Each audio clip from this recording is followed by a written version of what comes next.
Hi everyone, कैसे हैं आप लोग। आई होप आप सभी अच्छे ही होंगे। तो आज के इस वीडियो में आपको बताएंगे बिहार सिविल कोड का जो एग्ज़ाम हुआ था 2016 में, उसमें जीके जीएस से संबंधित जो भी प्रश्न पूछे गए थे उन सारे प्रश्नों को इस वीडियो में हम डिस्कशन करेंगे। तो आप लोग वीडियो के अंत तक बने रहिएगा, आपके एग्जाम के लिए बहुत ही ज़्यादा इंपॉर्टेंट होंगे और आप लोग को पता चलेगा कि क्वेश्चन का लेवल कैसा था और कैसा क्वेश्चन पूछा गया था।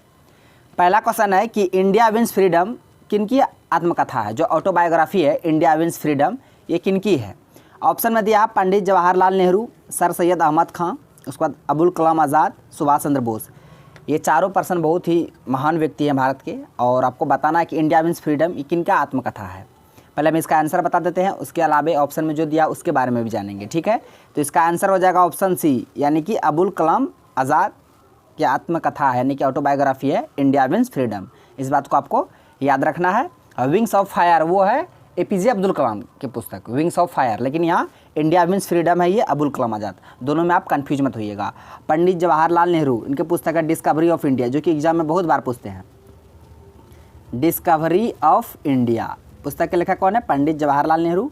और सर सैयद अहमद खां की पुस्तक है, इसके पुस्तक का नाम है असबाब ए बगावत। असबाब ए बगावत, असबाब ए बगावत, ये सर सैयद अहमद खां की पुस्तक हैं। उसके बाद सुभाष चंद्र बोस के बहुत ही फेमस पुस्तक है जो एग्जाम में बहुत बार रिपीटेड हुए हैं, Indian struggle, the Indian struggle,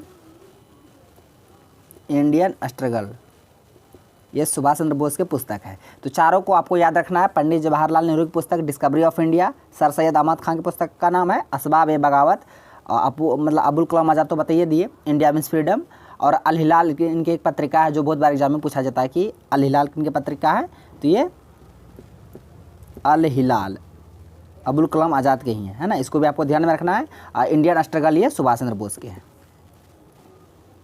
next है कि ऋग्वेद में किस जानवर को अघन्या कहा गया। ये भी क्वेश्चन बहुत बार एग्जाम में पूछा गया है। जो अघन्या है ये किस जानवर को कहा गया ऋग्वेद में। ऋग्वेद में आपको सबको पता है कि सबसे प्राचीन वेद है, ये सबसे पुराना वेद है, सबसे प्राचीन वेद है। कौन सा?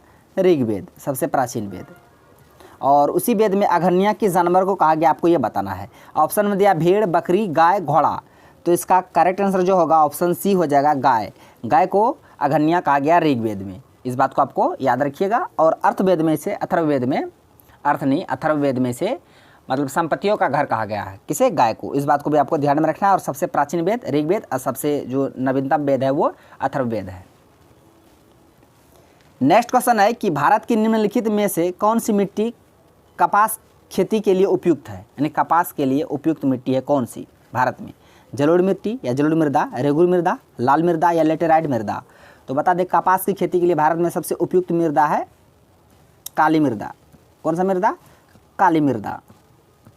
और काली मृदा को ही रेगुर मृदा कहा जाता है, काली मृदा को ही रेगुर मृदा भी कहा जाता है, इस बात को आपको याद रखना। और इसी का अंतर्राष्ट्रीय नाम यानी कि काली मृदा का ही अंतर्राष्ट्रीय नाम है चार नौजम मिट्टी। कौन? चार नौजम, चार नौजम। कहीं कहीं ये नहीं देगा काली मिट्टी, ये देगा चार नौजम मृदा। ये आप लोग को नया सुनने में लगा होगा, है ना। तो काली मृदा का दूसरा नाम रेगुर मृदा, और इसी यानी काली मिट्टी का ही दूसरा नाम है, मतलब अंतर्राष्ट्रीय नाम है चार नौजम मृदा, चार नौजम मिट्टी। इस बात को आपको याद रखना है। और काली मृदा का सर्वाधिक विस्तार जो है ये गुजरात और महाराष्ट्र, गुजरात और महाराष्ट्र में देखने को मिलता है। काली मृदा का सर्वाधिक विस्तार भारत के किस स्टेट में देखने को मिलता है? गुजरात और महाराष्ट्र में। और काली मृदा को ही काली कपासी मृदा भी कहा जाता है, काली कपासी मृदा भी कहा जाता है, क्योंकि कपास की खेती सबसे अधिक होती है। कपास की खेती सर्वाधिक किस मृदा में होती है? काली मृदा में, इसलिए इसे काली कपासी मृदा भी कहा जाता है। इसमें जल को मतलब धारण करने की क्षमता बहुत अधिक होता है काली मृदा में। तो इसका जो करेक्ट आंसर होगा ऑप्शन बी होगा रेगुर मृदा। यहाँ पे काली मृदा ऑप्शन में दिया, तो आप लोग को पता रहेगा तब ना कि काली मृदा का दूसरा नाम क्या है? रेगुर मृदा, और इसी का इंटरनेशनल जो नेम है, अंतर्राष्ट्रीय नाम है चार नौजम मृदा। तो इसका करेक्ट आंसर क्या हो जाएगा? ऑप्शन बी, रेगुर मृदा में सर्वाधिक कपास की खेती होती है। इस बात को आपको ध्यान में रखना है। तो काली मृदा से संबंधित सभी प्रश्नों को हम बता दिए, आप सभी को ध्यान में रखिएगा। क्वेश्चन की निम्नलिखित में से किस देश का संविधान अलिखित है, यानी कि लिखित नहीं है, अलिखित है। ऑप्शन में दिया भारत, यूएसए, यूके, पाकिस्तान। तो बता दें जो यूके का संविधान है, यूनाइटेड किंगडम, इस देश का संविधान और लिखित है, यानी कि विकसित किया गया है। इस देश के संविधान को विकसित किया गया, लिखा नहीं गया है। अब वही पूछेगा कि प्रथम लिखित संविधान किस देश का है? विश्व का प्रथम लिखित संविधान, ये यूएसए का है। विश्व का प्रथम लिखित, विश्व का प्रथम लिखित संविधान यूएसए का है। और सबसे बड़ा, विश्व में सबसे बड़ा लिखित संविधान, विश्व में सबसे बड़ा लिखित संविधान, विश्व में सबसे बड़ा लिखित संविधान किस देश का है? वो अपना भारत का है, इंडिया का है। सबसे बड़ा लिखित संविधान भारत का है, लेकिन सबसे पहला प्रथम लिखित संविधान यूएसए का है। इस बात को आपको ध्यान में रखना है, ठीक है। तो यहाँ पे पूछा जा रहा था कि किस देश का संविधान अलिखित है, नहीं लिखा नहीं गया है, तो ऑप्शन सी हो जाएगा, यूके, यूनाइटेड किंगडम का संविधान को लिखा नहीं किया गया है परंतु विकसित किया गया है। अगर वही पूछता कि सबसे बड़ा लिखित संविधान भारत का है और सबसे प्रथम लिखित संविधान अमेरिका का है। नेक्स्ट है कि शुष्क बर्फ कुछ नहीं बल्कि डॉट डॉट है, क्या है? तो बता दें, शुष्क बर्फ हम किसे कहते हैं? तो ठोस कार्बन डाइऑक्साइड को, सॉलिड CO2 को, यानी कि ठोस कार्बन डाइऑक्साइड को शुष्क बर्फ कहा जाता है। इस बात को आपको ध्यान में रखना है, ठीक है। शुष्क बर्फ कुछ नहीं बल्कि क्या है? ठोस कार्बन डाइऑक्साइड ही है शुष्क बर्फ। ड्राई आइस, यहाँ पे शुष्क बर्फ की जगह इंग्लिश वर्ड आ जाएगा ड्राई आइस। ड्राई आइस किसे कहा जाता है? तो ड्राई आइस ये शुष्क मतलब ठोस कार्बन डाइऑक्साइड को ही ड्राई आइस कहा जाता है। इस बात को आपको ध्यान में रखना है। ये सारे प्रश्न हम अपने मन से प्रैक्टिस नहीं करा रहे, क्योंकि ये सभी प्रश्न प्रीवियस ईयर में पूछा गया प्रश्न है, हम उन्हीं को आप लोग को बता रहे हैं, ठीक है। और क्वेश्चन का लेवल आप लोग को पता चल रहा होगा कि कैसा पूछा गया था। क्वेश्चन है कि मध्य प्रदेश जो है उच्च न्यायालय की पीठ स्थित है। तो बता दें, वर्तमान में जो हाई कोर्ट है भारत में, हाई कोर्ट वर्तमान में भारत में कितने हाई कोर्ट हैं? तो 25 है। कितने हैं? 25 हाई कोर्ट हैं। और मध्य प्रदेश का जो हाई कोर्ट है वो कहाँ पे स्थित है?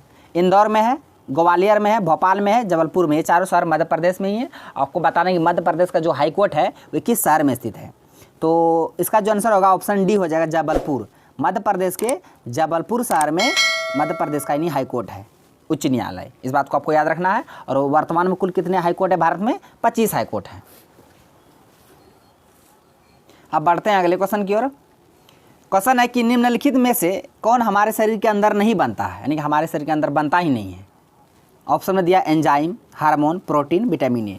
तो बता दे, एंजाइम तो बनता है, हार्मोन भी बनता है, प्रोटीन भी, लेकिन इसका आंसर होगा क्या? ऑप्शन डी, यानी कि विटामिन ए। ये नहीं बनता है, ये यकृत में भंडारित रहता है, यकृत में भंडारित रहता है विटामिन ए। और गोल्डन राइस में विटामिन ए पाया जाता है, गाजर में भी विटामिन ए पाया जाता है। इस बात को आपको ध्यान में रखना है। और विटामिन ए का जो खोज हुआ था किसके द्वारा? आविष्कार मैकुलन के द्वारा। किसके द्वारा? मैकुलन के द्वारा। इस नाम को आपको याद रखना है। और ये वसा में घुलनशील होता है, वसा में घुलनशील होता है। ये सारे जो पॉइंट हम लिख रहे हैं सबको आपको याद रखना है। घुलनशील, ठीक है। विटामिन ए वसा में घुलनशील होता है, आविष्कार मैकुलन के द्वारा, यकृत में भंडारित होता है। और किस में पाया जाता है? गोल्डन राइस और गाजर में पाया जाता है। इतने सारे को आपको याद रखना है। विटामिन ए का रासायनिक नाम क्या है? रेटिनॉल। इसको भी ध्यान में रखना है। नेक्स्ट क्वेश्चन है कि चीनी का कटोरा किसे कहा जाता है? Italy, Cuba, Bharat, Japan. जो पढ़ते होंगे सबको पता होगा कि इसका आंसर ऑप्शन बी हो जाएगा, क्यूबा। क्यूबा को विश्व में चीनी का कटोरा कहा जाता है, चीनी का कटोरा कहा जाता है। लेकिन भारत में चीनी का कटोरा किसे कहा जाता है? तो उत्तर प्रदेश। और सर्वाधिक चीनी का उत्पादन भारत में उत्तर प्रदेश में होता है, उत्तर प्रदेश स्टेट में। लेकिन सर्वाधिक मिल चीनी का मिल महाराष्ट्र में है। सर्वाधिक चीनी का उत्पादन उत्तर प्रदेश में होता है और चीनी का कटोरा भी उत्तर प्रदेश को कहा जाता है। लेकिन विश्व में चीनी का कटोरा क्यूबा देश को कहा जाता है, ठीक है। और क्यूबा देश की राजधानी क्या है? हमको तो पता है क्यूबा देश की राजधानी, आप लोग को बताना है कि क्यूबा देश की राजधानी क्या है। इसका आंसर कमेंट बॉक्स में, ठीक है, क्यूबा। नेक्स्ट है, इनमें से कौन पादप हार्मोन है? हार्मोन से भी क्वेश्चन पूछे थे बायोलॉजी से। आपको बताना है कि पादप हार्मोन कौन कौन से। हम यहाँ पे लिख देते हैं पादप हार्मोन है कौन कौन से।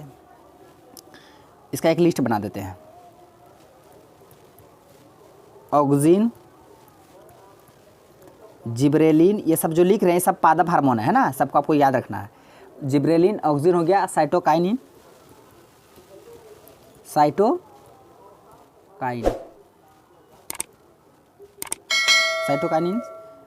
Gibberellin, auxin, cytokinin. उसके बाद एब्सेसिक,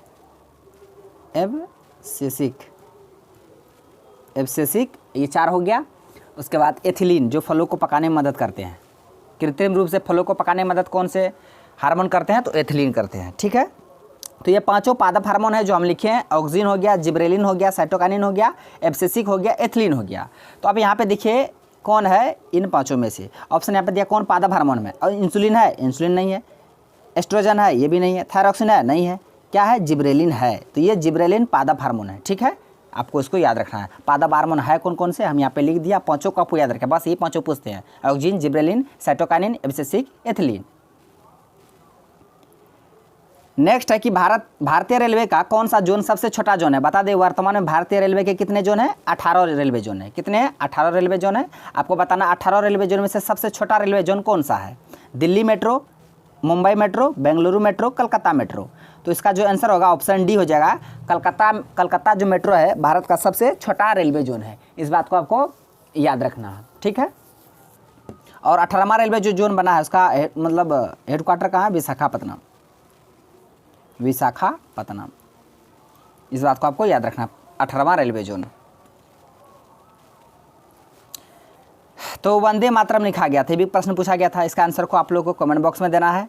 ऑप्शन देख लीजिए, रविंद्रनाथ टैगोर के द्वारा, सुरेंद्र बंदोपाध्याय, शरद चंद्र चटर्जी द्वारा, या बंकिम चंद्र चट्टोपाध्याय द्वारा। तो किसके द्वारा वंदे मातरम, जो कि भारत के राष्ट्रीय गीत है, नेशनल सॉन्ग है, किसके द्वारा लिखा गया था, आपको इसका आंसर कमेंट बॉक्स में देना है। तो फ्रेंड्स आज का क्वेश्चन बस यहीं तक था। सारे क्वेश्चन को हम विद कॉन्सेप्ट के साथ बता दिए। आई होप आपको वीडियो पसंद आया होगा। यदि वीडियो पसंद आया तो मेरा वीडियो को लाइक कीजिए तथा मेरा यूट्यूब चैनल करेजिए जिस अड्डा को सब्सक्राइब करें और बेल आइकन को भी हिट कर दीजिए ताकि हर एक लेटेस्ट वीडियो का नोटिफिकेशन तुरंत आप तक पहुंच जाए। थैंक्स फॉर वॉचिंग वीडियो, धन्यवाद। अब मिलते हैं नेक्स्ट वीडियो में नेक्स्ट टॉपिक के साथ। तब तक के लिए जय हिंद।